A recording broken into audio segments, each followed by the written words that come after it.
Gate एक ऐसा examination जिसके थ्रू स्टूडेंट्स अपने सपने पूरे करते हैं आईआईटीज में एमटेक करने के लिए एंड पीएसयूज में जॉब पाने के लिए। तो आज हम एक ऐसे ही टॉपर से मिलने वाले हैं, all India rank 6 in civil engineering branch for GATE 2021। Let's welcome Tanmay Mahajan. Hello sir. Hello sir. Welcome to Bangalore. Thank you sir.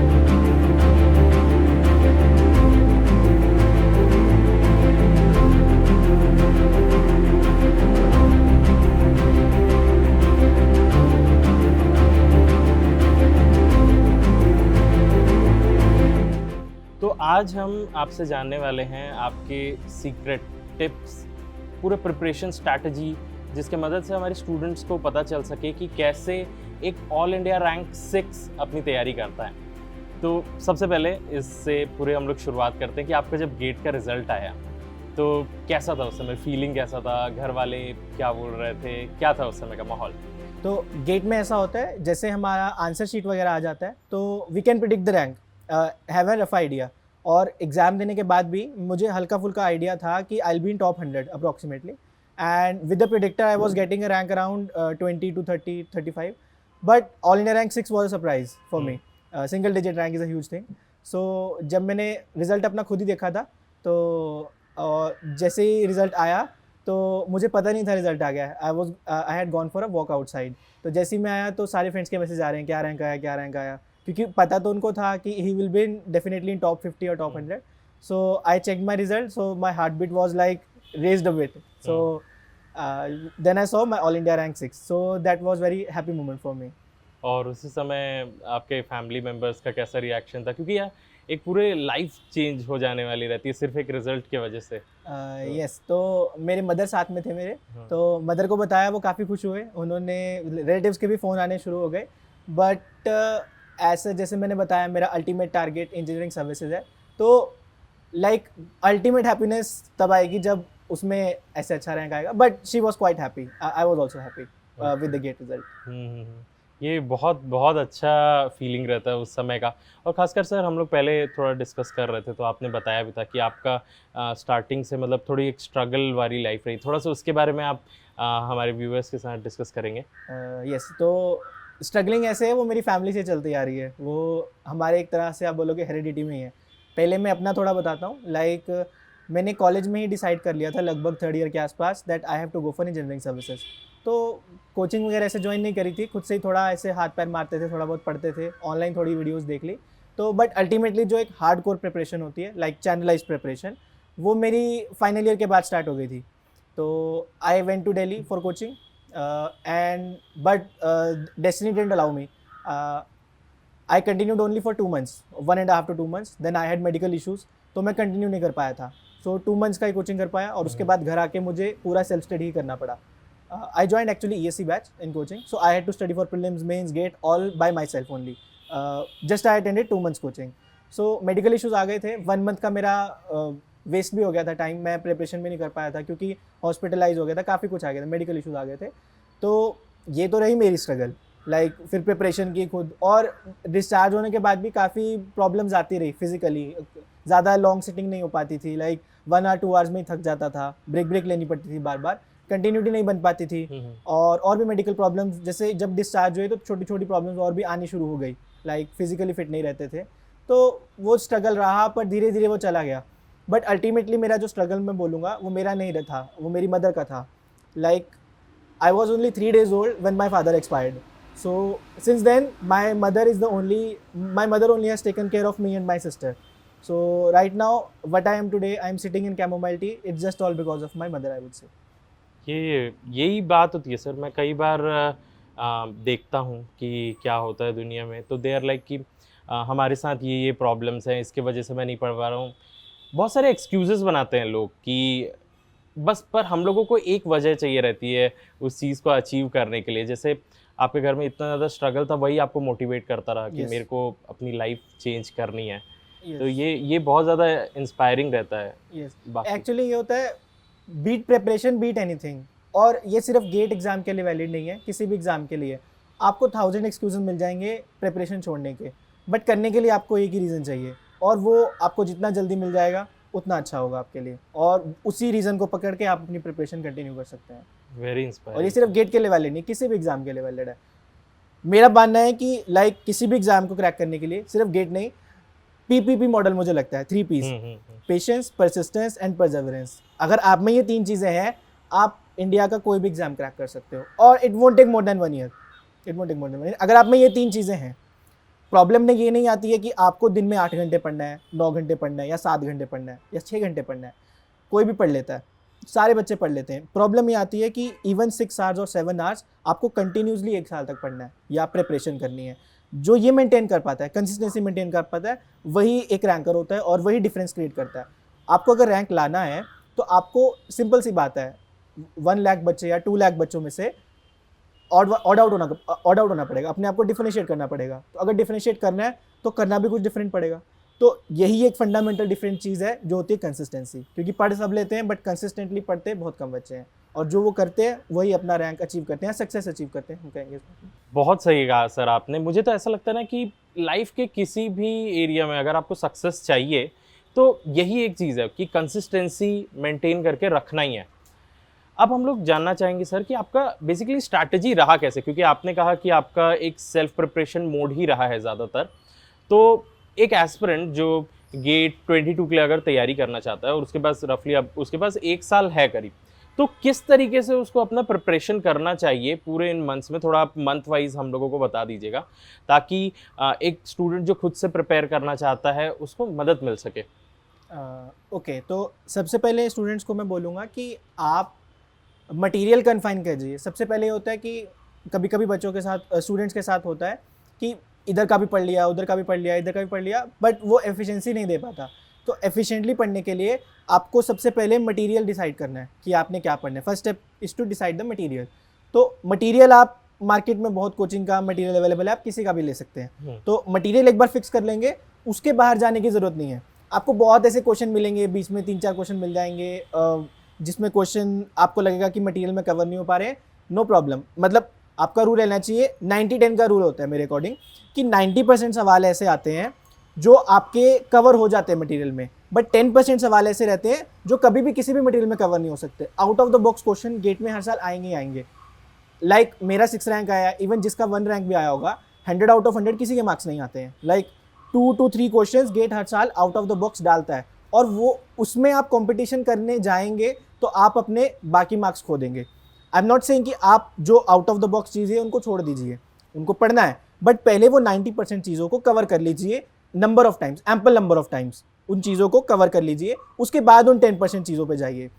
इससे क्या होगा कि आपकी एटलीस्ट इंश्योर हो जाएगा कि जब आप वो 90% चीज़ें कवर कर लोगे अच्छे से, आपका इतना इंश्योर हो जाएगा, आपका एक डिसेंट रैंक है, एक अच्छा रैंक आ जाएगा। उसके बाद आप अपना रैंक इंप्रूव करने की बात करिए। अगर आप पहले ही रैंक इंप्रूवमेंट पे आएंगे, पर पहले तो उस फील्ड आपको उस क्रीम में आना पड़ेगा। उस क्रीम में आने के लिए आप 90% सिलेबस कवर कर लीजिए, उसमें आपके सारे प्रीवियस ईयर क्वेश्चंस वगैरह कवर हो जाएंगे। उसके बाद आप 10% पे जाइए। और सबसे पहले जैसे एक मैंने बोला, कंसिस्टेंसी इंपॉर्टेंट है। एक और चीज़ इंपॉर्टेंट एग्जाम को क्रैक करने के लिए, ये जितने भी गवर्नमेंट एग्जाम्स होते हैं, गेट हो गया, ESC हो गया, जितने भी हो गए, आई थिंक 90% ऑफ एग्जाम्स के लिए चीज़ वैलिड है। वो आपका टैलेंट जज नहीं करते हैं, वो आपका हार्ड वर्क जज करते हैं ओनली। तो आपको questions like previous year questions बहुत इंपॉर्टेंट होते हैं इसमें। गेट की बात करें तो प्रीवियस ईयर क्वेश्चंस सिर्फ गेट के नहीं करने हैं, गेट के कर लीजिए, ESC के कर लीजिए, ESC मेंस के कर लीजिए, सिविल सर्विस के। क्वेश्चंस बहुत है मार्केट में, आप क्वेश्चंस करते जाइए। ये नहीं सोचना कि क्वेश्चंस अवेलेबल नहीं है, मेरी पढ़ाई हो गई है। क्वेश्चंस करते जाइए, और अगर एक बार हो गए तो दूसरी बार कर लीजिए, 2 बार हो गए तो तीसरी बार कर लीजिए। लाइक एक मूवी आई थी पुरानी, चांदनी चौक टू चाइना, तो उसका एक डायलॉग बहुत अच्छा था कि उसमें वो उसका ट्रेनर बोलता है कि मुझे तुम्हारे उन 10,000 मूव से खतरा नहीं है जो तुमने एक बार प्रैक्टिस की है, बट उस एक मूव से खतरा है जो 10,000 बार प्रैक्टिस की है। तो एग्जाम में भी ये चीज़ वैलिड रहती है, बट 10,000 नहीं होता है। लाइक ये हो जाता है कि आप एग्जाम में वो 5 क्वेश्चन अटेम्प्ट नहीं कर पाओगे जो एक बार प्रैक्टिस किए, लाइक एक्यूरेसी से नहीं कर पाओगे, बट वो एक क्वेश्चन 100% एक्यूरेसी से कर पाओगे जो आपने 5 बार प्रैक्टिस किया होगा। तो एग्जाम में भी यही चलता है, वो आपका हार्ड वर्क जज करें। अगर किसी के ब्रेन में है या कईयों के इंट्यूशन होता है कि नहीं हमें टैलेंट है तो हम एग्जाम निकाल लेंगे, no doubt talent is important for this exam, but talent without hard work won't lead you anywhere. Hard work is must for any exam, be it GATE, be it ESC, be it any government exam, so primary requirement is hard work. और अगर talent की भी बात करें तो अगर किसी में टैलेंट है किसी में नहीं है, तो जिसमें टैलेंट नहीं है वो और हार्ड वर्क करके दूसरे के टैलेंट को ओवरकम आराम से कर सकता है। बस ये हो सकता है कि उसको, अगर किसी टैलेंटेड इंसान को 1 साल लग रहा है अच्छा रैंक लाने में, अगर टैलेंट बेसिकली, टैलेंट भी ऐसे नहीं बोलेंगे, टैलेंट क्या है, जिसने स्कूल में ज़्यादा मेहनत करी है वो आज के टाइम में टैलेंटेड है, ठीक है ना। तो अगर किसी ने स्कूल में नहीं करी है तो उसको अब करनी पड़ेगी, उसको 2 साल लग जाएंगे। बट ये बहाना किसी का नहीं हो सकता कि मेरा एप्टीट्यूड स्ट्रांग नहीं है, मेरी मेंटल एबिलिटी स्ट्रांग नहीं है, इसलिए मैं गेट क्रैक नहीं कर सकता। हो सकता है उसको अच्छा रैंक लाने में थोड़ा टाइम ज़्यादा लग जाए, थोड़ी हिंड्रेंसेस ज़्यादा आ जाएंगी, बट कठिनाइयाँ आने से आप अपनी जर्नी नहीं रोक सकते। और ये फैक्ट है, आपका सक्सेस जितना स्ट्रगल वाला होगा उसका टेस्ट उतना अच्छा होगा। ये बहुत सही है सर, आपने पूरी चीज़ों को एक बार में समराइज़ कर लिया कि अगर आपको अपना प्रिपरेशन करना है तो इन सारी चीज़ों का ध्यान रखना पड़ेगा, कंसिस्टेंटली पूरी चीज़ों को करते हुए यार चीज़ों को रिपीट करना पड़ेगा, है ना। जो भी आप पढ़ रहे हैं उसको बार बार कंटिन्यूसली रिपीट करते रहे। पर सर इसके बीच में ना एक प्रॉब्लम आती है कि लोगों को डाउट आता है कि ये क्वेश्चन को बन नहीं रहा है, कहाँ से देखा जाए, किस सोर्स से देखा जाए। और एक और प्रॉब्लम ये रहती है कि नोट्स तो पढ़ लिया, हम लोग स्टैंडर्ड बुक्स कब रेफ़र करें? क्या हम लोगों को स्टैंडर्ड बुक्स पूरा पढ़ना चाहिए या नोट्स को पढ़ना चाहिए? इसके बारे में बताइए। लाइक स्टैंडर्ड बुक्स मैंने गेट के लिए तो नहीं पढ़ी थी, गेट के लिए मैंने सिर्फ कोचिंग मटेरियल, क्योंकि कोचिंग मटेरियल में क्या होता है, वो स्टैंडर्ड बुक्स का ही टेक्स्ट होता है बट वो कन्फाइंड होता है। स्टैंडर्ड बुक्स में आपको इधर उधर की चीज़ें भी बहुत मिलेंगी जिनका सिविल आपके बैकग्राउंड से कनेक्शन होगा, but exam point of view से वो इंपॉर्टेंट नहीं होंगी। अभी आपका टारगेट क्या है, एग्जाम क्रैक करना, बाद में आपको रिसर्च करनी है, पढ़ना है, वो पढ़ लीजिए, उसमें कोई प्रॉब्लम नहीं है। बट अगर सिर्फ एग्जाम की बात करें, कन्फाइंड प्रिपरेशन की बात करें, तो कोचिंग मटेरियल को फॉलो करना ज़्यादा एडवांटेजेस रह सकता है। स्टैंडर्ड बुक पढ़ने से नुकसान नहीं होगा, बट ये हो सकता है कि कोई अगर कोचिंग मटेरियल पढ़ रहा है तो उसको टाइम कम लगेगा कॉन्सेप्ट्स को अंडरस्टैंड करने में। और स्टैंडर्ड बुक्स अगर मैं बोलूँ किसी को पढ़ने भी है तो अपने कॉलेज टाइम में पढ़ सकता है। मैं भी अपने कॉलेज टाइम में स्टैंडर्ड बुक्स पढ़ लेता था कॉलेज के सेमेस्टर एग्जाम की प्रिपरेशन के लिए। जब आप कॉलेज खत्म हो जाएगा उसके बाद कन्फाइंड प्रिपरेशन करोगे या फाइनली में भी जब प्रिपरेशन कर रहे हो, तब स्टैंडर्ड बुक्स आप इतना फॉलो मत कीजिए। थोड़ा थोड़ा डाउट्स वगैरह लेते रहिए, मानो कोई चीज़ आपको समझ नहीं आ रही है किसी कोचिंग मटेरियल की बुक में तो स्टैंडर्ड बुक से रेफर कर लीजिए। बट ये बोल देना कि पूरा ही स्टैंडर्ड बुक को फॉलो करना है, उसमें नुकसान कोई नहीं होगा, बट ये है कि आपको किसी कॉन्सेप्ट को सीखने में टाइम ज़्यादा लग सकता है। ये प्रॉब्लम आ सकती है स्टैंडर्ड बुक में। It's time to experience something glorious. Unacademy Combat. Compete, crack, conquer. A challenging GATE contest engineered to give you an experience like none other. Where you put your knowledge to test. and battle it out with the best. To bring out the best in you, Unacademy Combat is the most competitive, gamified contest for GATE till date, with the best of the questions by best educators. With detailed video solutions from top educators right after each contest. Combat live with peers to get real-time rankings and win big. Participate in every contest to improve your ratings. Challenging contests every fortnight or alternate Sunday. Live ranking after every question. Big rewards for top rankers. Your passion to crack GATE deserves this. Your hard work towards your dream deserves this. Fuel your inner fire for the ultimate GATE challenge. Unacademy Combat. Register now. और एक और जो problem है जो students normally बोलते हैं वो ये है कि सर पढ़ तो लिए, है ना, एक सब्जेक्ट कंप्लीट हो गया, फिर उसके बाद पुराना भूलने लगते हैं। Yes, yes. इस तरीके के लिए क्या करना चाहिए? मतलब ये एक्चुअल ये सारे एग्जामिनेशन का इशू है, पर क्योंकि हम लोग अभी गेट के बारे में डिस्कस कर रहे हैं तो इसके बारे में बताइए, क्योंकि आपको भी पता है फॉर्मूलाज इतने ज़्यादा हैं, है ना, और ऐसा कोई चीज़ नहीं है कि ना अगला क्वेश्चन सेम रहेगा, डिफरेंट ही रहता है, भले ही थोड़े कंसेप्ट सेम रहेंगे पर डिफरेंट रहता है। तो इसके बारे में बताइए कि कैसे रिवीजन, कैसे साइक्लिक रिवीजन के बारे में आप क्या बोलते हैं? ओके, तो रिवीजन का क्या फंड है? फर्स्ट ऑफ ऑल रिवीजन की रिक्वायरमेंट क्यों है? क्योंकि जितने भी एग्जाम्स हैं इनका सिलेबस बहुत ज़्यादा है। आपको एक ही बारी में आप कहोगे कि सिलेबस सारा रिवाइज कर लोगे, इट वोंट बी पॉसिबल। सो आपका जो भी आपका शेड्यूल रहता है, जो भी पढ़ाई का, जैसे आपने बोला 1 साल है तो 1 साल के लिए अगर प्रिपेयर करना है तो अभी तो आप मोस्टली सब्जेक्ट फर्स्ट टाइम पढ़ रहे होगे, तो अभी आप दिन का जो भी अपना सारा टाइम उस सब्जेक्ट की प्रिपरेशन में लगा दीजिए। लाइक पहले नोट्स पढ़ लिए या मटेरियल पढ़ लिया, उसके बाद क्वेश्चंस करने लग गए। तो क्वेश्चंस करते टाइम मैं अपना पर्सनल बताता हूँ कि मैं क्या फॉलो करता था। क्वेश्चंस करते टाइम मैं अपने सारे क्वेश्चंस को 4 कैटेगरीज में डिवाइड कर देता था।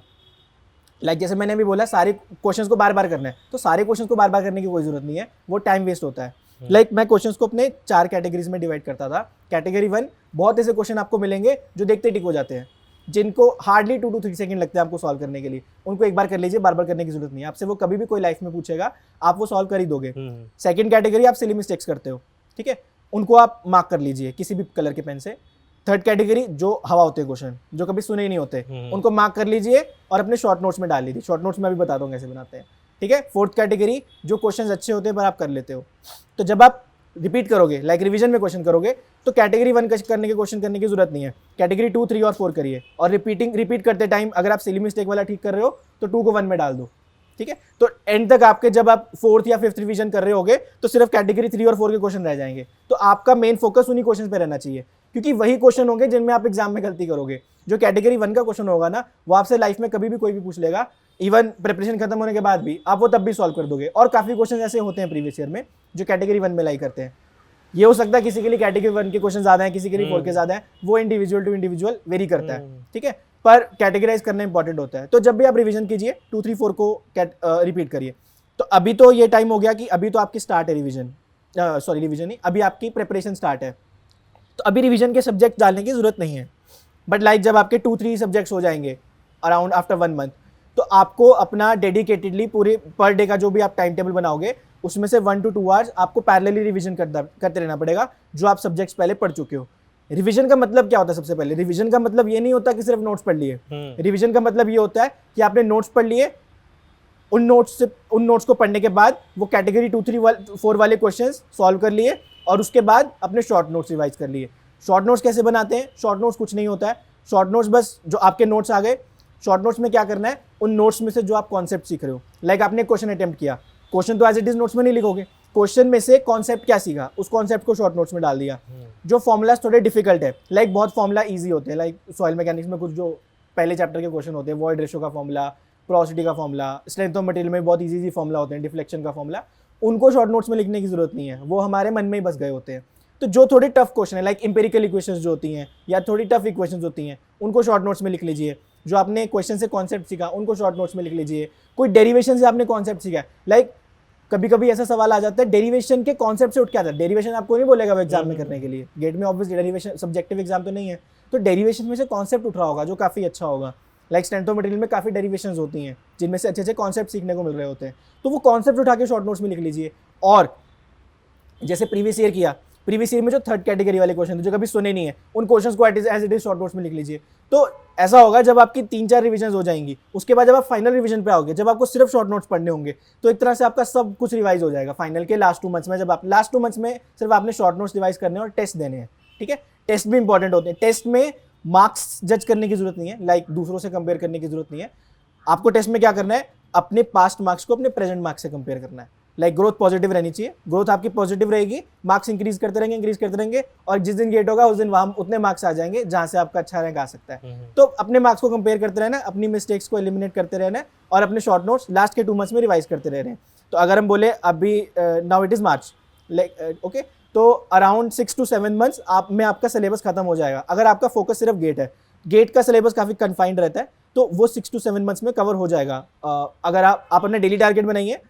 आवर्स जैसे क्वांटिफाई करना डिफिकल्ट है कि कितने घंटे पढ़ना है, उसको क्वांटिफाई करना मुश्किल होता है। पर्सन टू पर्सन वैरी करता है कि आप कितना टाइम दे पा रहे हैं। हाँ, लाइक बस आपको अपने 6 to 7 मंथ्स को आप सब्जेक्ट्स में ब्रेक कर लीजिए, और ब्रेक करने के बाद आप अपना डेली टारगेट बनाइए। अब उस डेली टारगेट को अचीव करने के लिए आपको 2 घंटे लग रहे हैं, नो प्रॉब्लम। आपको 10 घंटे लग रहे हैं, आपको निकालने पड़ेंगे। आपको बस अपना डेली टारगेट बनाना है। और लाइक जैसे मैंने रिवीजन बोला, तो सारे सब्जेक्ट्स की 4-5 रिवीजन करने की जरूरत नहीं है। कुछ सब्जेक्ट्स आपके कॉलेज में वीक रहे होंगे, कुछ स्ट्रॉन्ग रहे होंगे। मैं अपना पर्सनली बात करूं, मेरा strength of material structures college में स्ट्रॉन्ग होता था, तो उनकी मैंने हार्डली 2 बार रिवीजन करी होगी या 3 बार रिवीजन करी होगी। लाइक एनवायरनमेंट मेरा वीक साइड पे था, ट्रांसपोर्टेशन मेरा वीक साइड पे था, तो उनकी रिवीजन मैंने 5 से 6 बार करी होगी। तो वो इंडिविजुअल टू इंडिविजुअल है, आपने कितनी रिवीजन करने के बाद आप एक सब्जेक्ट से कंफर्टेबल रह रहे हो, तो वो इंडिविजुअल टू इंडिविजुअल वेरी कर सकता है। वो आपको खुद डिसाइड करना है, डेली टारगेट खुद सेट करना है। बट आप ये टारगेट बना लीजिए, लाइक अक्टूबर एंड तक या नवंबर स्टार्टिंग तक आपका सिलेबस सारे सब्जेक्ट एक बार हो जाने चाहिए, और जो रिवीजन वाले पैरेलली चलते जा रहे हैं वो 2 बार हो जाने चाहिए, ताकि अक्टूबर के बाद से आप सिर्फ रिवीजन पे फोकस कीजिए। अक्टूबर के बाद नवंबर रहेगा, दिसंबर, जनवरी, फेब में आपका गेट होता है, तो 3 मंथ्स की रिवीजन मोर देन सफिशिएंट होती है। तो ये आपकी मंथ वाइज स्ट्रैटेजी रह सकती है गेट के लिए। ओके। और सर इसी के बीच में एक और प्रॉब्लम जो आती है ना कि एक बच्चा इवैल्यूएट करने की कोशिश करता है टेस्ट सीरीज के थ्रू। ओके। तो टेस्ट सीरीज का इम्पोर्टेंस बताइए और साथ साथ में ये भी बताइए कि किस तरीके से अटेम्प्ट करना चाहिए कि आपका मतलब उसमें भी स्कोर अच्छा रहे। और ये भी जानना चाहते हैं हम लोग खासकर कि कितना रेलेवेंट रहता है ये टेस्ट सीरीज कि आप इसमें अगर अच्छा कर रहे हैं तो उसमें भी अच्छा करेंगे। इसके बारे में थोड़ा सा discuss। See, there is no direct correlation between your test series marks and gate marks. But इतना तो रहता है, like ऐसा नहीं होगा कभी कि आप टेस्ट सीरीज में 40-50 मार्क्स स्कोर कर रहे हैं और आप गेट में 80-90 मार्क्स स्कोर कर जाएंगे। इतना वेरिएशन नहीं आएगा। लाइक आप टेस्ट सीरीज में 80 मार्क्स स्कोर कर रहे हैं तो गेट में आप 30-40 मार्क्स कर जाएंगे। इतना वेरिएशन नहीं रहेगा। हाँ, हार्डली वेरिएशन थोड़ा बहुत वेरिएशन रह सकता है। In fact there is interesting point, मैंने 2021 में मैंने टेस्ट नहीं दिए थे। लाइक मैंने ESC की प्रिपरेशन करके गेट दे दिया था। बट 2020 में मेरा रैंक बहुत अच्छा नहीं आया था, 462, तब मैं टेस्ट देता था। लाइक मैंने हार्डली 2020 में 14 to 15 टेस्ट दे दिए थे कोचिंग्स के, और उन सब का मैंने एवरेज आउट किया था और my average marks were 73.3 and my final GATE score was 73.4। Like you can see कि my average of all test marks was equal to my GATE marks. और ये सब अब मैथमेटिक्स में सारी ब्रांचेस पढ़ती है नॉर्मल डिस्ट्रीब्यूशन में कि कहीं भी 50 किसी भी मीन की 50% प्रोबेबिलिटी होती है। लाइक किसी भी मीन को अचीव करने के लिए या उससे ज़्यादा मार्क्स अचीव करने के लिए 50% प्रोबेबिलिटी होती है। तो आप अपने सारे टेस्ट का एवरेज कर लीजिए तो आपको इतना आइडिया रहेगा कि इतने मार्क्स तो आएंगे ही आएंगे। तो पर डायरेक्टली कोरिलेशन नहीं करेंगे। टेस्ट सीरीज का मेन पर्पस ये होता है कि आप 3 घंटे में एग्जाम कर लीजिए, जो उसका फंडामेंटल प्रिंसिपल है। लाइक मेन पर्पस उसका ये है। ऑब्वियसली क्वेश्चंस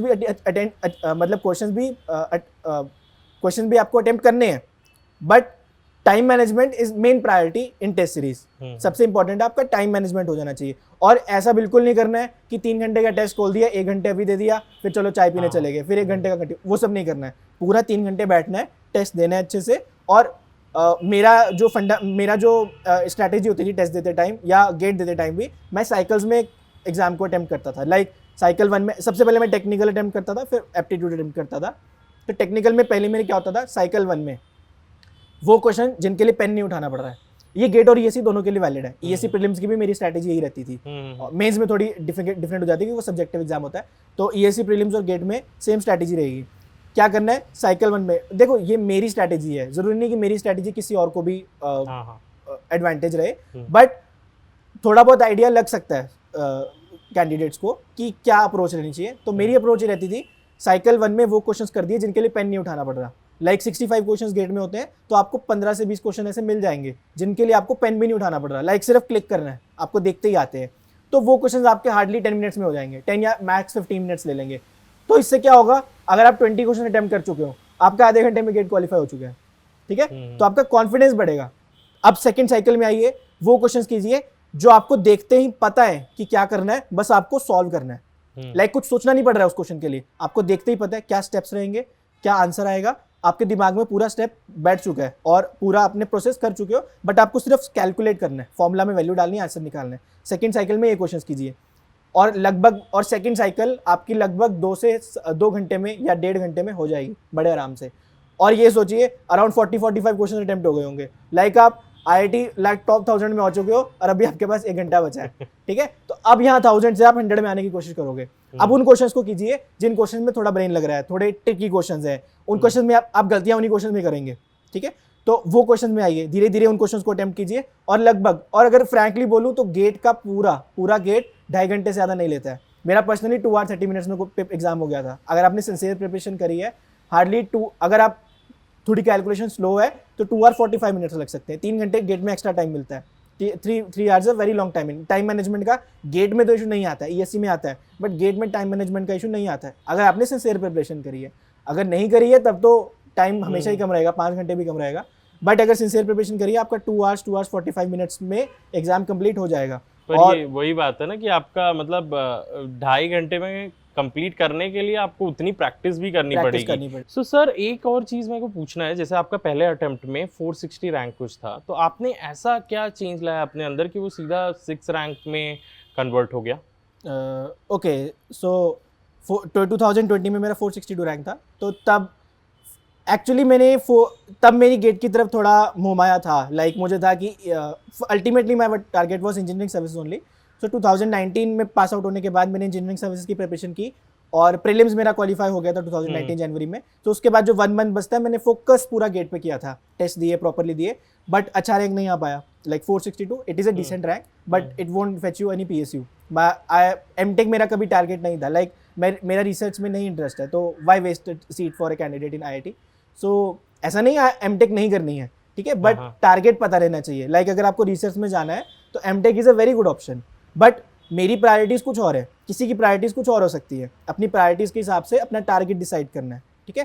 तो मेरा टारगेट एमटेक कभी नहीं था, मुझे अल्टीमेटली किसी जॉब में ही जाना था, लाइक पब्लिक सेक्टर और इंजीनियरिंग सर्विसेज। सो प्रीलिम्स हो गया था बट गेट में उतना अच्छा रैंक नहीं आ पाया, आई वॉज अ बिट डिमोटिवेटेड। तो मेरे पास एक मेंस था कि चलो मेंस की प्रिपरेशन करते हैं, तो मैं मेंस की प्रिपरेशन करता रहा।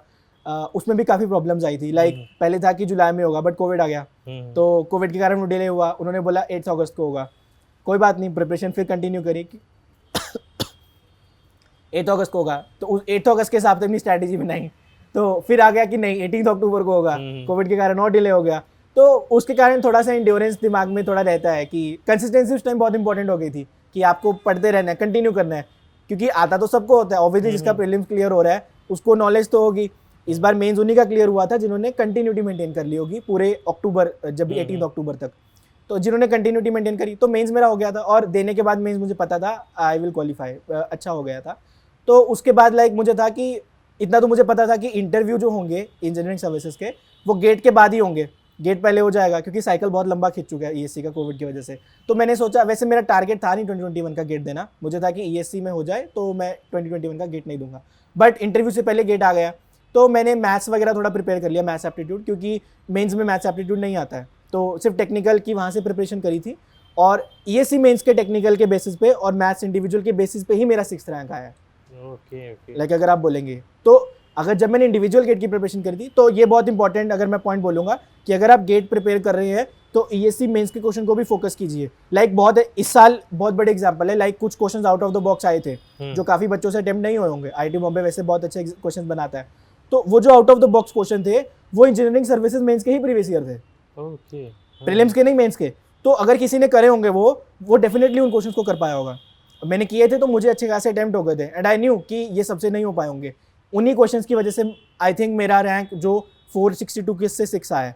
तो वो क्वेश्चंस कैसे किए, मेंस के क्वेश्चन करके।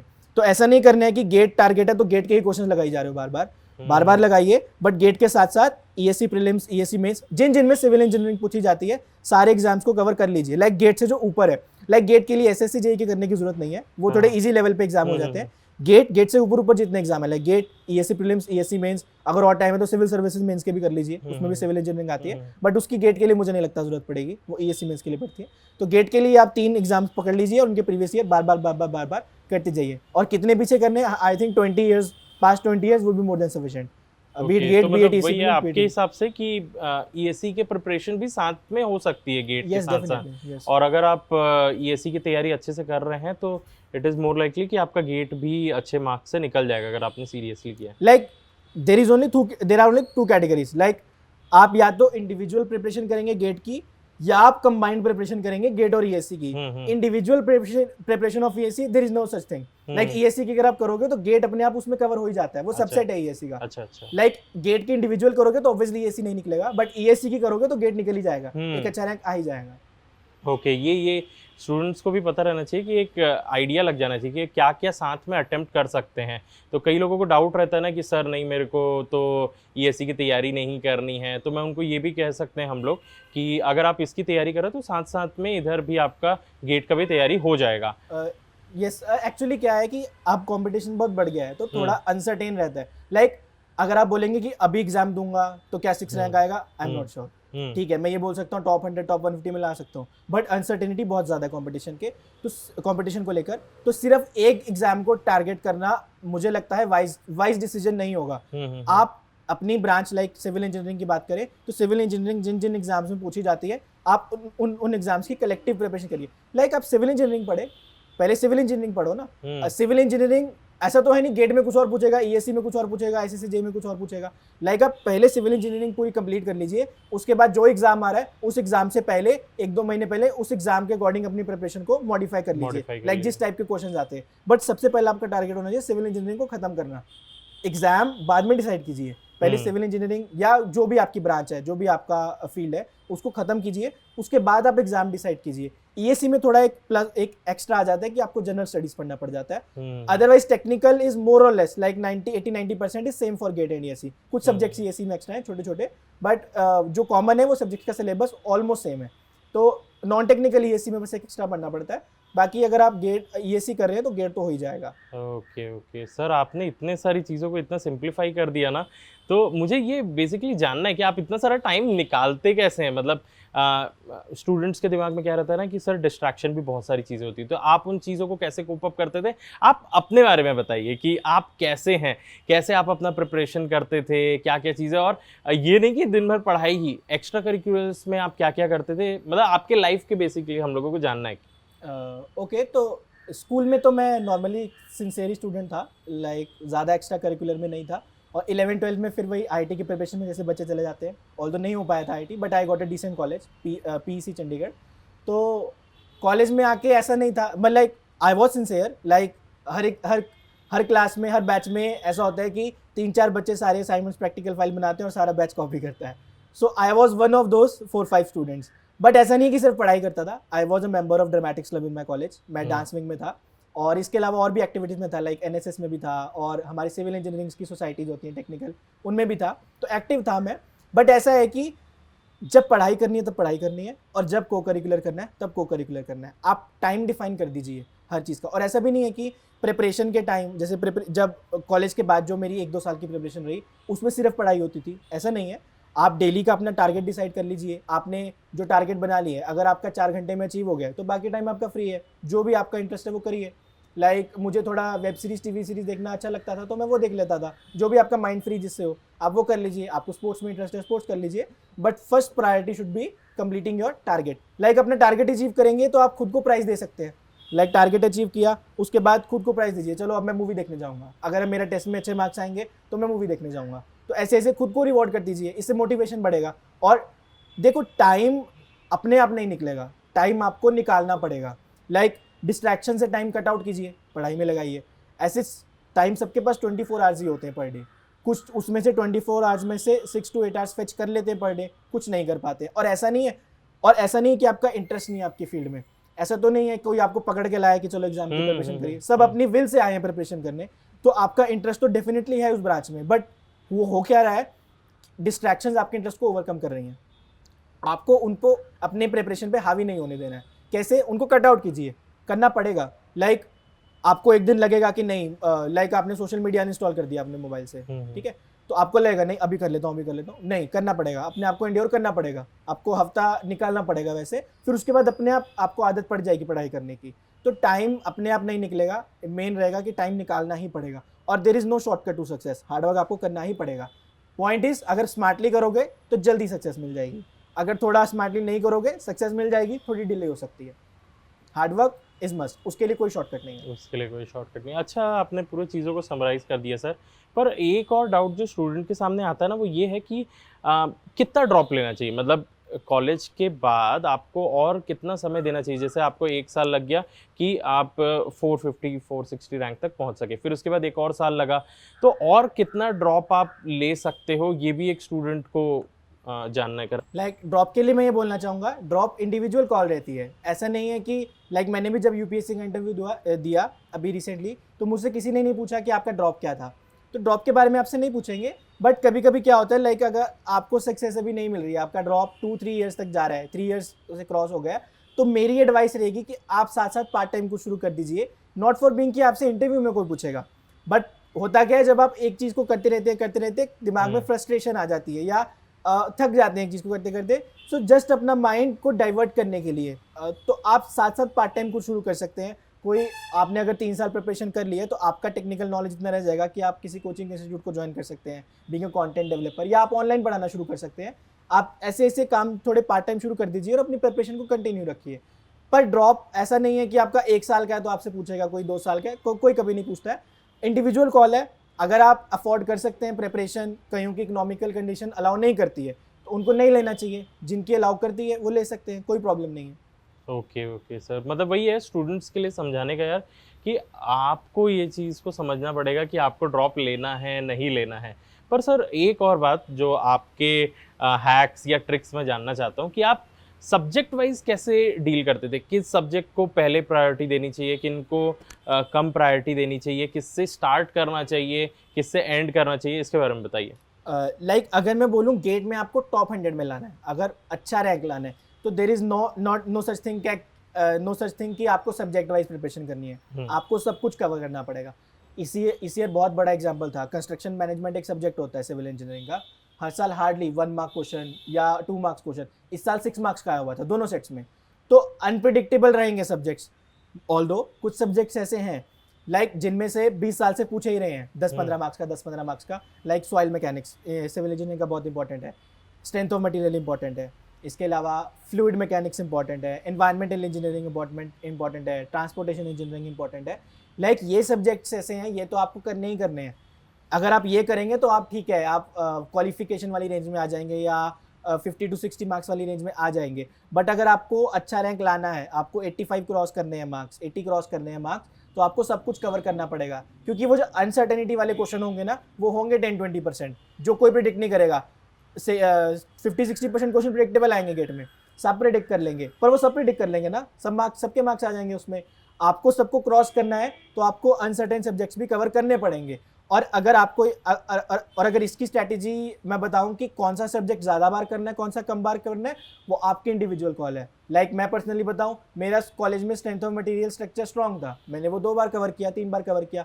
इन्वायरमेंट एंड ट्रांसपोर्टेशन मेरा वीकर साइड पे था, तो मैंने 4 से 5 बार कवर किया। वो इंडिविजुअल कॉल है कौन सा सब्जेक्ट कितनी बार कवर करना है। बट अगर आपको एक अच्छा रैंक चाहिए टॉप 100 टॉप 10 में, तो आपको सब कुछ कवर करना पड़ेगा। Be it a small subject such as railway engineering, वो भी कवर करना पड़ेगा। Construction management small subject, hydrology small subject, irrigation small subject, सब कुछ कवर करना पड़ेगा अगर आपको एक अच्छा रैंक लाना है। अगर आपका टारगेट एमटेक है, डिसेंट किसी एनआईटी में एमटेक ले लिया, या एक डिसेंट आपने एमटेक करनी है, तो आप छोटे छोटे सब्जेक्ट जैसे मैंने बोले इनको छोड़ सकते हैं। बट मुझे नहीं लगता किसी को ये सोच के एग्जाम देता है कि मुझे टॉप 100 में नहीं लाना है। ये किसी के दिमाग में नहीं रहता। एग्जाम देते टाइम सबका टारगेट रहता है टॉप 100, तो सबका टारगेट रहता है टॉप 100, तो आपको कवर सब कुछ करना पड़ेगा। और मुझे नहीं लगता कि ये स्ट्रैटेजी किसी और ब्रांच से वेरी कर सकती है। सब ब्रांचेज में आई थिंक ये वैलिड रहता है कि जो छोटे छोटे सब्जेक्ट्स होते हैं उनमें अनसर्टेनिटी रहती है, कभी पूछ लेते हैं कभी नहीं पूछ लेते हैं। कुछ कोर सब्जेक्ट्स होते हैं जिनमें से पूछते ही हैं, उनकी लिस्ट मैंने बता दी, like soil mechanics, environment, transport, strength of material, fluid mechanics, ये तो आपको कवर करने ही पड़ेंगे। और अगर ये आपके वीक हैं तब तो और बार करने पड़ेंगे। वैसे आई थिंक ये सबके स्ट्रॉन्गर साइड पे रहते हैं कॉलेज साइड में, और जो स्मॉल सब्जेक्ट्स हैं वो आपको करने पड़ेंगे अगर आपको एक अच्छा रैंक लाना है। बहुत अच्छा, पूरा हम लोगों को पता चल गया कि ये कोई भी एस्पिरेंट है जो तैयारी करने का सोच रहा होगा तो उसे एक स्ट्रक्चर वाइज पता चल गया कि कौन कौन से सब्जेक्ट्स को पकड़ना है, तैयारी करते जानी है। Thank you so much sir, आपने अपना इतना वैल्यूएबल टाइम दिया और हम लोगों को, पूरे स्टूडेंट्स को ये समराइज़ करके बता दिया कि यार किस तरीके से प्रिपेयर करना है कि आप एक गवर्नमेंट जॉब लगा सके पीएसयू में, या अगर उनका सपना है एमटेक करने का आईआईटी से, आईआईएससी से, तो वो लोग किस डायरेक्शन में जा सकते हैं। तो सर नेक्स्ट क्वेश्चन मेरा ये रहेगा ना कि जैसे आपने बताया कि आपका अभी प्री भी निकला हुआ है ईएससी का, मेंस भी हो गया, इंटरव्यू भी हो गया है, तो थोड़ा सा उसके बारे में बताइए कि किस तरीके से प्रिपरेशन होनी चाहिए एक एस्पिरेंट के लिए। लाइक ये पहले भी बता चुका हूँ, प्रीलिम्स आप टारगेट कीजिए, आपको क्वेश्चंस बार बार करने हैं, प्रीलिम्स के रिपीट कर दीजिए क्वेश्चंस, प्रैक्टिस, प्रीलिम्स में प्रैक्टिस बहुत इंपॉर्टेंट रहती है। लाइक उसमें टारगेट रहता है आपको ज़्यादा से ज़्यादा क्वेश्चन अटेम्प्ट करने, and same goes with mains. बट मेंस में आपकी राइटिंग एबिलिटी रहनी चाहिए, लाइक आप एक्सप्लेन कर पा रहे हैं अपने क्वेश्चंस को ढंग से, ठीक है, तो वो बहुत इंपॉर्टेंट फैक्टर आ जाएगा। तो इसमें जो स्टूडेंट्स कॉलेज में सिंसियर रहते हैं, अपने कॉलेज के एग्जाम्स सिंसियरली देते हैं, उनको मेंस में एडवांटेज मिलता है। लाइक कॉलेज में भी जब एग्जाम्स अच्छे से दिए होंगे तो ऑब्वियसली वहाँ राइटिंग एबिलिटी होगी, तभी मार्क्स आएंगे, ठीक है, तो वही रिफ्लेक्ट होती है आपके मेंस के परफॉर्मेंस में भी। तो मेंस में भी टाइम मैनेजमेंट बहुत इंपॉर्टेंट रह जाता है, क्योंकि आपको सब क्वेश्चंस चूज़ करने पड़ते हैं, लाइक ऑप्शंस रहती हैं, तो वो आपकी स्ट्रैटेजी वो सीख जाओगे जब आप प्रिपेयर करोगे मेंस की।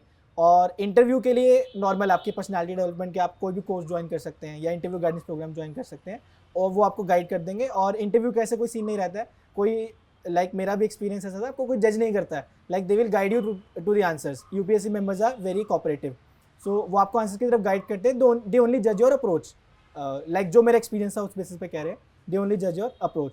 तो ईएससी टारगेट करेंगे ऐसे अगर, तो गेट भी पैरेलली चलता ही रहता है, आपका गेट में भी अच्छा रैंक आ जाएगा। तो मुझे लग रहा है मतलब आपको जल्द यहीं आना है वापस ESC के लिए हम लोगों को प्रिपरेशन टिप्स देने के लिए। Hope so. मैंने I have tried my level best और मेंस मेरा अच्छा हुआ था। हम्म। तो इंटरव्यू तो ऐसे जज नहीं हो पाता है क्योंकि उनके आप पैनल मेंबर के फेशियल एक्सपीरियंस से नहीं जज कर सकते, they are very experience person. तो मेंस मेरा ऑल्दो अच्छा हुआ था, तो I have tried my best and expecting a good rank, but अगर नहीं आता है तो लेट्स सी जैसे भी होगा। Okay okay okay. पर अब हम लोग ना सर थोड़ा एंड की तरफ होते हुए जा रहे हैं, तो मुझे ये जानना है कि बेसिकली हम लोगों का पूरा 1 मंथ, लास्ट 1 मंथ का क्या स्ट्रैटेजी होना चाहिए? ओके, तो लास्ट 1 मंथ में जैसे आप सारा प्रिपेयर कर चुके हैं, सारा आपने मैंने जैसे पहले बताया कि 6-7 मंथ्स और जो नवंबर दिसंबर वाला आ गया, तो अब हम जनवरी की बात करेंगे। फेब में गेट होता है, तो जनवरी में आपका मेन फोकस होना चाहिए, आपने फुल लेंथ टेस्ट देने हैं क्योंकि आप पढ़ सब कुछ चुके हो, आपने एक्सपीरियंस सब कुछ कर लिया है और आपने कॉन्सेप्ट्स भी बार बार रिवाइज कर लिए हैं। आपका लास्ट मंथ तब एडवांटेजेस रहेगा जब आप वो सब कुछ फॉलो कर चुके हैं जितना मैंने पहले बताया। अगर नहीं करा है तब तो कोई बात नहीं, तब तो आप अपना कंटिन्यू कीजिए, नेक्स्ट ईयर की प्रिपरेशन कीजिए। बट अगर सब कुछ फॉलो कर लिया है तो लास्ट मंथ में आपका मेन टारगेट रहना चाहिए कि आपकी टाइम मैनेजमेंट अच्छी रहनी चाहिए। लाइक 3 एग्जाम आता तो है बट क्या 3 आवर्स में कर पा रहे हैं, तो उसके लिए आपको टेस्ट सीरीज देनी पड़ेगी, रिपीटेडली टेस्ट सीरीज देते रहिए और उनके मार्क्स को, अपने मार्क्स को जज ऐसे नहीं करना है कि दूसरों से कम मार्क्स आ रहे हैं, अपने फ्रेंड से कम आ रहे हैं, खुद के मार्क्स जज करते रहिए और इंप्रूवमेंट रहते रहनी चाहिए। लाइक अभी एक टेस्ट में आपके 70 मार्क्स आए हैं तो टारगेट कीजिए नेक्स्ट टेस्ट में 75 आने चाहिए, लाइक 72 आने चाहिए। नहीं तो आप 20-25 टेस्ट दे देंगे लास्ट मंथ में, डेली टेस्ट दे दीजिए या ऑल्टरनेट टेस्ट पे दे दीजिए, जैसा भी आपका कंफर्टेबल हो। तो अभी माने 70 आए हैं, नेक्स्ट टेस्ट में 72 टारगेट कीजिए, फिर 75 टारगेट कीजिए, तो ग्रोथ पॉजिटिव रहनी चाहिए। गेट जिस दिन गेट होगा उस दिन तक आप 80-85 वाली रेंज में आ जाएंगे।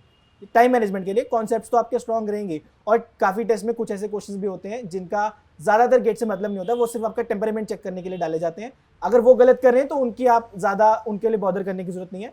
आपका लास्ट मंथ में ये टारगेट रहना चाहिए, क्या जितना आपने पढ़ लिया है क्या आप उसको प्रोड्यूस कर पा रहे हैं एग्जाम में। लास्ट मंथ का टारगेट सिर्फ ये रहना चाहिए। अगर कुछ आता नहीं है तो वो बात की बात है, वो आपको पहले कवर करना था, बट कुछ कवर नहीं हुआ है तो उसको लास्ट मंथ में बार बार, मतलब लास्ट मंथ में कुछ नया पढ़ने की जरूरत नहीं है। जितना आप पढ़ चुके हैं उसको आप एफिशिएंटली ऑप्टिमाइज करने की कोशिश कीजिए। लाइक एग्जाम में कंटिन्यू कर पा रहे हैं और एग्जाम में आप उसको प्रोड्यूस कर पा रहे हैं एफिशिएंटली। ओके तो जैसे कई स्टूडेंट्स क्या करते हैं ना कि लास्ट 1 वीक पे या तो पढ़ना छोड़ देते हैं या फिर कुछ ज़्यादा ही पढ़ने लगते हैं, पुराना कुछ नया देख लिए, नया भी बनाने लग जा रहे हैं, कोई दोस्त कुछ बोल दिया। तो आपको क्या लगता है कि लास्ट 1 वीक में क्या फॉलो करना चाहिए? लाइक लास्ट 1 वीक में नया पढ़ने की तो जरूरत नहीं है, कुछ फ़ायदा नहीं होगा उससे, क्योंकि सी गेट आपका सेमेस्टर एग्जाम नहीं है। लाइक आपने रट लिया और आप अगले दिन आप एग्जाम देने चले गए।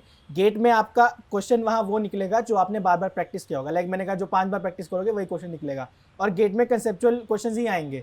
लाइक ऐसा कुछ नहीं आएगा आपने याद कर लिया और गेट में आ गया, ठीक है, वैसा नहीं होगा तो 1 मार्क का क्वेश्चन आ जाएगा। 1 मार्क से बहुत ज़्यादा डिफरेंस क्रिएट नहीं होगा अगर आप क्रीम में है, लाइक टॉप 100 में। तो अगर लाइक आपने जो प्रैक्टिस की हुई है आपके गेट में वही निकलेंगे। तो लास्ट 1 वीक में आप प्रैक्टिस तो कर नहीं सकते किसी क्वेश्चंस की बहुत ज़्यादा बार, तो लास्ट 1 वीक में नया पढ़ने से कुछ फ़र्क नहीं पड़ेगा। आप बस पुराना ही अपना डिसेंटली लाइट रखिए, रिवाइज करते रहिए। और एक दिन पहले मैं तो नहीं पढ़ता था, मेरी भी एडवाइस रहेगी आपको ज़्यादा बर्डन लेने की जरूरत नहीं है। एक दिन में कुछ नहीं बदलने वाला। लाइक जितनी आपकी प्रिपरेशन रहेगी एक दिन पहले वही आपकी प्रोड्यूस होगी गेट में।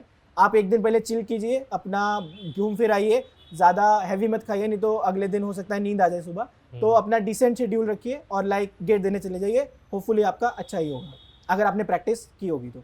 पर एक जेन्युइन क्वेश्चन सर, जो सबके साथ होता है ये प्रॉब्लम, वो जो 1 डे बिफोर रहता है ना, नींद नहीं आती है। यस, तो उसको क्या करना चाहिए और आपने क्या किया था? लाइक नींद नहीं आती है तो एक काम कीजिए, उससे जो एक दिन पहले होगा उस दिन रात को लेट से ही और सुबह जल्दी उठ जाइए और दिन में मत सो। तो ऑब्वियसली बॉडी को जब थकान होगी तो अपने आप नेचुरली नींद आएगी। लाइक आपको ये इंश्योर करना है कि जो एक दिन पहले वाली नींद है वो आपको रात को जल्दी आ जाए। कैसे करोगे? एक रात पहले मत सो, एक रात पहले अपनी नींद अच्छे से मत लीजिए, तो ऑटोमेटिकली आपकी एक रात पहले नींद अच्छे से आ जाएगी। और दिन में भी नहीं सोना है, लाइक एक दिन पहले कुछ नहीं सोना है, जागते रहना है, बाहर घूम फिर आइए, खेलने चले जाइए, मतलब वॉक पे चले जाइए, रनिंग पे चले जाइए, अपनी बॉडी को थोड़ा थकाइए ताकि रात को नींद आ जाए प्रॉपरली और ऑटोमेटिकली आ जाएगी। ये बहुत सही कहा सर। मतलब आपसे बात करके ऐसा लग रहा है ना कि हर चीज़ का सोल्यूशन है आपके पास, हर चीज़ को आपने ट्राई किया, टेस्ट किया और फिर उसके बाद आप बता पा रहे हैं। तो सर लास्ट में आपसे मैं चाहता हूँ कि कोई एक अपना सीक्रेट जो आप स्टूडेंट्स को देना चाहते हैं, फाइनल एस्पिरेंट्स जो रहेंगे गेट 22 के लिए या आगे के एग्जामिनेशंस के लिए, वो आप स्टूडेंट्स को दे देते तो अच्छा रहता। ओके, तो स्टूडेंट्स को मेरी गाइडेंस ये रहेगी जो भी अब प्रिपेयर कर रहे हैं, तो आई गेस 2 कैटेगरी के स्टूडेंट्स होते हैं, जो अभी कॉलेज में है और जो अभी ड्रॉप आउट है। तो ड्रॉप आउट्स के लिए मेरे लिए ये रहेगी कि आप अपनी कंसिस्टेंसी मेंटेन कीजिए, लाइक हार नहीं मानना है कभी, प्रिपरेशन करते रहिए। हो सकता है आपको सक्सेस अभी नहीं मिल रही है, नेक्स्ट ईयर मिल जाएगी, या हो सकता है इस एग्ज़ाम में नहीं मिल रही है, किसी और एग्ज़ाम में मिल जाएगी। Luck can be a factor, but luck is not the only factor. तो लक आपका एक बार ख़राब हो सकता है, बार बार ख़राब नहीं हो सकता है। तो आप सिविल इंजीनियरिंग या अपनी किसी भी ब्रांच की जो भी आपकी ब्रांच है उसकी प्रिपरेशन फुल्ली कीजिए और उसके रिलेटेड एग्जाम्स देते रहिए, कोई ना कोई आपका क्लियर हो ही जाएगा। लक बार बार आपका ख़राब नहीं होगा। और जो कॉलेज स्टूडेंट्स हैं उनके लिए मैं बोलना चाहूँगा, आप थोड़ा कॉलेज में सिंसियर होना शुरू हो जाइए। लाइक हमारे इंडिया के सारे कॉलेजेस में पैटर्न होता है, बच्चे कॉलेजेस में नहीं पढ़ते हैं, 3rd ईयर फाइनल ईयर में आके थोड़ी पढ़ाई शुरू करते हैं, उसके बाद देखते हैं उन्हें गेट करना है, ESC करना है। बट अब टाइम ऐसा आ गया, कंपटीशन बहुत बढ़ गया है, तो आपको कॉलेज से ही थोड़ा सिंसियर होना पड़ेगा। क्योंकि प्रॉब्लम क्या होती है, जब आप फाइनल ईयर में आ रहे हैं या 3rd ईयर से जब भी प्रिपरेशन स्टार्ट कर रहे हैं, फर्स्ट स्टेप की आपको अपने सब्जेक्ट में इंटरेस्ट डेवलप करना है, तभी आप उसको कंटिन्यूसली पढ़ पाएंगे। अगर इंटरेस्ट नहीं डेवलप हो पाएगा तो there is no point in studying, मतलब आपको बर्डन लगेगा अपना सब्जेक्ट। तो अगर आप कॉलेज में ही थोड़ा बहुत सिंसियर हो जाएंगे, लाइक ऐसा नहीं है कि कॉलेज एग्जाम्स में टॉप करना है, 10 CGPA लाना है, वो सब नहीं, बट जस्ट थोड़ा बहुत पढ़ना शुरू कर दीजिए इंटरेस्ट डेवलप करने के लिए, ताकि जब आप कंपटीशन में आएंगे तो इंटरेस्ट आपका ऑलरेडी ही डेवलप होगा। तो जो आपको 3-4 मंथ्स लगने हैं इंटरेस्ट डेवलप करने के लिए, वो टाइम आपका बचेगा, वो वेस्ट नहीं होगा। तो कॉलेज गोइंग स्टूडेंट से ये एडवाइस रहेगी, आप अभी अभी से सिंसियर हो जाइए। अगर आपको टारगेट करना है, अभी से 2nd 3rd ईयर में डिसाइड कर लीजिए आपने आगे क्या करना है। If you want to go for placements, कोई प्रॉब्लम नहीं है, वहाँ पे फोकस कीजिए। If you want to come to GATE, ESC etcetera और गवर्नमेंट एग्जाम्स, तो आप अभी से प्रिपरेशन, कन्फाइंड प्रिपरेशन में शुरू कीजिए, बट थोड़ा बहुत आइडिया अपने सब्जेक्ट का लेना शुरू कर दीजिए। Thank you so much sir. ये मतलब एक पूरा समरी मिल गया कि आप क्या सोचते हैं कि कैसे प्रिपरेशन करना चाहिए एक स्टूडेंट को। तो एक लास्टली सर हमारे यहाँ प्रथा है कि हम लोग टैग करते हैं किसी और, अगर आप टॉपर को जानते हैं, ताकि वो भी यहाँ पर आ सकें और अपना एक्सपीरियंस शेयर कर सके। तो आप किसी को जानते हैं? सो लाइक मैं अपनी ब्रांच में से तो किसी को नहीं जानता हूँ, बट एक सिद्धार्थ सर है, electronics and communication all India rank 1। Like मेरी हैबिट होती थी, जब मैं बोर होता था मैं दूसरी ब्रांचेस की लेक्चर सुनने शुरू कर देता था। It was a fun part for me. तो मैं उनकी वीडियोस देखा करता था, मैंने देखा है कि ऑल इंडिया रैंक 1 है, तो वो शो में आएंगे, उनको मैं टैग करना चाहूँगा। Thank you so much sir. So we are looking forward for Siddharth sir. आप ज़रूर आइए हमारे शो में और अपना एक्सपीरियंस शेयर करिए। एंड ये तो वही बात हो गई सर, मतलब ज्ञान कहीं भी बह रहा है, बस लेते रहो, ऐसे वाली बात है। तो आपको कैसा लगा सर, मतलब हमारा ये सेशन पूरा इंटरव्यू का? सर प्राइमरीली मेरी एग्जाम प्रिपरेशन की मोटिवेशन यही थी कि मुझे कैमोमाइल टीम में आना है एक दिन। It was a dream for me. तो काफ़ी अच्छा लग रहा है यहाँ पे आकर। लगा कि मतलब जो हम वीडियोस में देखते थे कि काफ़ी अच्छी शूटिंग होती है और काफ़ी अच्छा एनवायरनमेंट होता है, तो यहाँ देख के लग रहा है सब कुछ वैसा है। मतलब वही बात है कि ड्रीम्स कम ट्रू वाली बात होता है। तो थैंक यू सो मच, आपने अपना इतना वैल्यूएबल टाइम दिया और अपने पूरे एक्सपीरियंसेस को हमारे साथ शेयर किया। तो thank you, bye bye. Okay sir, thank you. चल उठ जा, let's fly